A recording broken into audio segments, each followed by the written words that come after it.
If you would like to improve your bottom position in the squat, one question to ask yourself is, how much time do I actively spend working on my bottom position?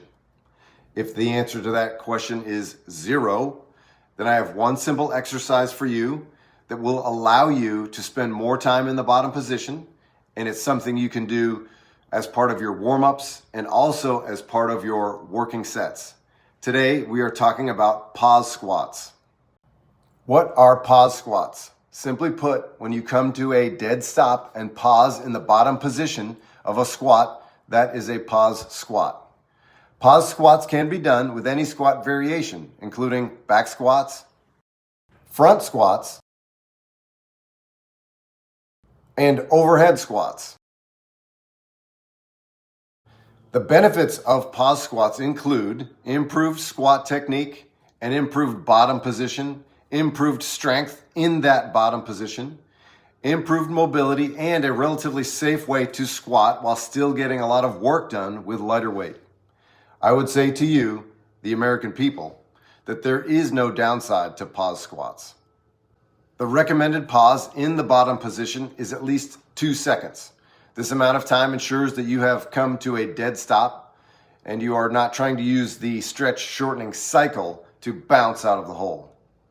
After the pause, try to avoid 2 things at the beginning of the concentric phase. Number 1, try to avoid a rebounce. A rebounce is not necessarily bad or going to cause you an injury, but a rebounce is your body's attempt to re-engage the stretch shortening cycle to make it easier to stand the weight up. But we aren't trying to make this easier, we're just trying to move in a specific way. The other thing I want to avoid is shifting my hips backward at the start of the concentric phase. Again, this isn't necessarily bad in the sense that it would cause an injury, especially if your posture is good. But the hip shift is allowing you to shift work away from the quads to the powerful glutes, hamstrings, and low back, making it easier to stand the weight up.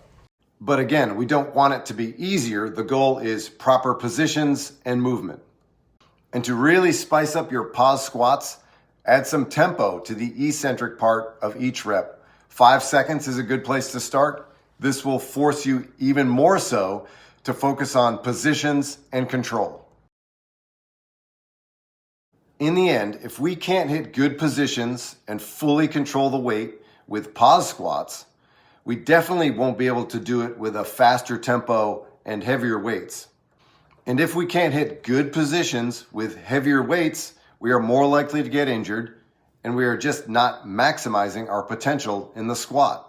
I would recommend adding pause squats to anybody who is interested in better squat technique, mobility, strength, and longevity. That's all I got, people. Thanks for watching, and I'll see you next week.